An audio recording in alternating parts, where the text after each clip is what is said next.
Welcome back to the REVan Evan channel. I'm REVan Evan, and we're here with Mike Hamlin. We're at the Tony Townley collection in Bogart, Georgia, and these cars are going to be up for auction through Richmond Auctions. It's coming up at the end of October, the 24th and 25th.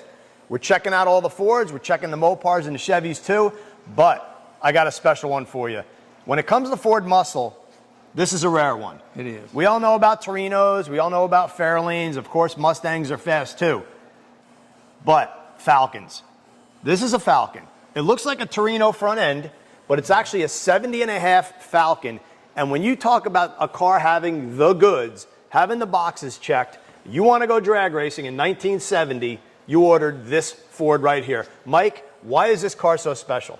Well, mainly, to me, it's so special because it's a survivor with a large portion of it being in original paint with 2,000 original miles on it. So the assumption is it's got 2,000 drag racing miles on it. Wow. So this is Calypso Coral, I think, Yes. right? Calypso Coral, 70.5 Ford Falcon. So it looks like a Fairlane, it looks like a Torino, but Mark, come around the side here and you will know that this is a one body only type of car.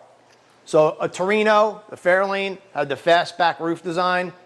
This car has almost, I wouldn't call it an opera roof or a short roof, but it's a very unique roof, and it's a post model, so it's got a B-pillar. Open the door, got a window frame. Very stiff for drag racing, because you have this big post through here, unlike a hardtop, which will show you, basically this Mopar here is a hardtop, so this whole thing opens up. You have no B-post. When you open the door, no door frame. So the body can flex when you launch. But not on this Ford right here because of this B-post right here. It keeps the car very stiff even though it's a unibody car. Now we said the goods, and we say that because Mike's going to pop the hood and show you what we're talking about here. The 385 series Lima 429 Super Cobra Jet, right? Yep. With 375 horsepower, shaker hood, backed by a close ratio top loader 4-speed. And I think this car has a 430 gear. So, I mean, what else could you do to a car in 1970? Nothing, right? You have the 4-speed, the 430 gear, you got the high winding Super Cobra Jet with the shaker, Calypso Coral color so everybody could see you coming, in probably one of the lightest intermediate body styles that was available. And this car, how many miles did you say are on it? 2,000. Oh, dear God. 2,000 miles. Unfreaking believable.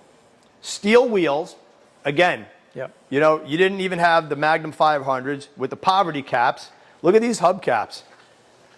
Call them what you want, dog dishes, poverty caps, hubcaps, 14-inch tires, and a bench seat. So even everything was just going for lightweight. Where did you find this car, Mike? Actually, a guy named Jackie Jones up in North Georgia had it, and I knew about it. Jackie sold it to a friend of his. Right. And then I reached out to him, and we bought a handful of cars from him. And it was just, we put it in, I forced it into the package. He didn't want to sell it, but really, it was a big enough package that it was, I think, he indicated here a while back he was interested in trying to get it back, so maybe he'll show up and try to buy it. But anyway, that's how it came about. Yeah, I mean, if I could afford any one car in here, as much as I love the trio of 70 Mustangs that's sitting there, I think this would be a car, because you see Boss Mustangs, you see Mach 1s, and you do see Boss 9s, which are sitting over there as well. But this is a car you really don't see very often. I think George Conrad, a collector out of Ohio, has one. There's a guy who races one in NMCA, or the former NMCA, and it's actually Calypso Coral also. It looks just like this car. Mark, who's on camera, we saw the car. It had a 302 with a 3 on the tree, and a young couple was driving it at a Cars and Coffee, and I think it was a pass down from, like, her father bought it new or something like that. But it was all an original. It was white with a blue interior with the shifter on the column. Yeah. But what do you guys think? Is this the muscle car that you would buy? By 1970, right, we'd gone through the Thunderbolt. We'd had the 66, 427 Fairlane, obviously a ton of fast Mustangs. But by the time you got to 1970, is there a car from Ford that you could have bought that could have quarter-miled quicker than this? I don't know. I mean, this is probably about as high level as you can get. I'm sure it's a lot of fun per mile right there. Oh, you're not kidding. And with the bench seat and the 4-speed, Yeah. that's just raw. And manual brakes too, right? Manual brakes. I don't even think it has power steering. I don't see a power steering pump anywhere in Not there. at all. No, it's got an idler pulley in place of the power steering. Yeah. So I mean, this is just raw drag racing. And if you could put a tire on this car with a 430 gear, I'm guessing you probably could go 12s. I would think. At probably about 105, 106 from the factory. And then if you were one of those gurus with the carburetors and the timing and doing the super tunes back then, maybe you could squeak something a little bit quicker. I know one of the things I love is that Fast series, the factory appearing stock tire series. And there's one guy in particular that runs a 429 in a Torino in that. But this body style would be even cooler because it would be a lot lighter to run. So I don't think I would do that with this one because the value's too high, but it'd be cool to build a clone of it. But where are you going to find even a 70.5 Falcon? Correct. Do they even exist? Let's take a look at the back of this car. So the simple design, and this is, like you said, this is pretty much all original paint? Yes, it's, as with anything this old, it's had some touch-up done on it. If you look hard, you can find some spots. Right. But a huge amount of original paint on it. So dual exhaust out the back again. Look, literally no call-outs on the back of the car as far as emblems. It doesn't even say Ford on there. The Falcon was basically the entry-level body for this. I mean, I hate calling it a Torino because it's not a Torino, but it screams Torino. You know what I mean? Like, it's got the same kind of grille, the same body, other than the back of the car. Simple taillight treatment, and then you got this beautiful Falcon call-out right here. I love the emblems on the car. And I think I recall reading that they only made it for the first half of that year. So Yeah. it's not even a full year production car. Yep, well, they're called 70.5s, I think. So it's not a full production year car like you said. Now let's take a look inside. Actually, I wonder if we can move that light. So we're talking simplicity here. Look at that. Just bench seat, 4-speed, no tachometer, just a big sweeping speedometer across the dash. This is just drag racing back in the day, right? This is how you ordered the car. At its best. I'm gonna can I slide in there? Absolutely. Let me check it out. So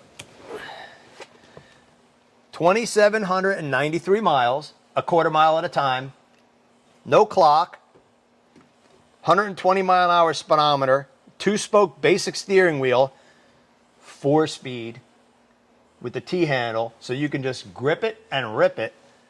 No air conditioning, of course, and a block-out plate for where the radio would typically be. Falcon on the dash over there, and just, I mean, perfection. There's no cracks in the dash or the interior. And frankly, the driving position in this thing is really neat.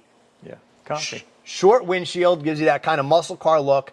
And looking out over that shaker hood while you're driving, I don't know that there's anything cooler than that. Have you driven this car, Mike? I have. It's got to be incredible, huh? I didn't really test it that hard. Well, like you said, there's cheaper stuff to play in. you have good discipline then, because I'd find it incredibly difficult not to roll that 4-barrel wide open and pop a couple gears of this thing. But I fully get it. Man, just to be able to experience this, Mike, and not to say that I haven't on many occasions thought this would probably be one of the most fun cars in the collection to let rip, for sure. Oh, God, with a 430 gear, you probably chirp every gear out there when you're banging the gears. But, man, what an experience. The smells and just being in the space of all these cars and getting to experience it and, feeling like what it must have been like back in the day, going to the drag strip, sitting in the staging lanes, waiting your turn to run in a car like this. Everybody, you're the hot dog. You got the big engine, you got the 4-speed, and everybody's looking to see what you could run. Must have been incredible, but we're going to keep it going. I appreciate everybody watching the channel. And don't forget, you can bid on this car right here. Richmond Auctions, October 24th and 25th. Get on there, have yourself some fun, and as always, have a great day.